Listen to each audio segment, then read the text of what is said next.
आम्ही आज बारामती व्यापारी महासंघ, हॉटेल व्यापारी असोसिएशन व स्वीट होम असोसिएशन यांच्यातर्फे वहिनींना निवेदन देण्यासाठी आलेलो आहे की घरगुती ग्राहकांना तुम्ही 21 दिवसांनी गॅस सिलेंडर देत आहे, त्याच्यात कुठलीही अडचण नाही, बरोबरच आहे ते.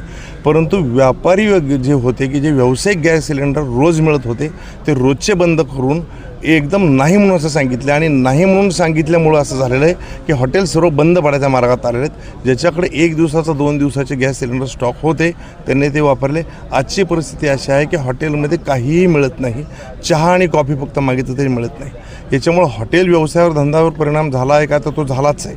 पण हॉटेल व्यवसायाबरोबर हॉटेल व्यवसायावर अवलंबून असणारा जो स्टाफ असेल, याच्यासाठी असणारा जो शेतकरी वर्ग असेल, ज्याचं किराणाचं दुकान आहे ते लोक असतील, ह्या सर्व लोकांवर परिणाम होऊन ही सर्व बाजारपेठ बंद पडायच्या मार्गात आलेली आहे. बारामतीमध्ये 65,000च्या आसपास विद्यार्थी शिकतात. ह्या सर्व विद्यार्थ्यांच्याकडे जर म्हणलं तर मेसची सोय असते, मेसची सोय याच्यामध्ये होत नाही आहे का, तर मेसवाला त्यांना जेवण देऊ शकत नाही. 10वी-12वीच्या मुलांच्या परीक्षांचा विषय झालेला आहे. हॉस्पिटलमध्ये लोक ॲडमिट आहेत, त्यांचं होत नाही आहे. जे लोक इथं भेटायला किंवा बारामतीमध्ये वेगवेगळ्या सरकारी कामासाठी येत आहेत त्यांना बारामतीमध्ये आल्यानंतर चहा पाणीसुद्धा काहीसुद्धा मिळत नाही.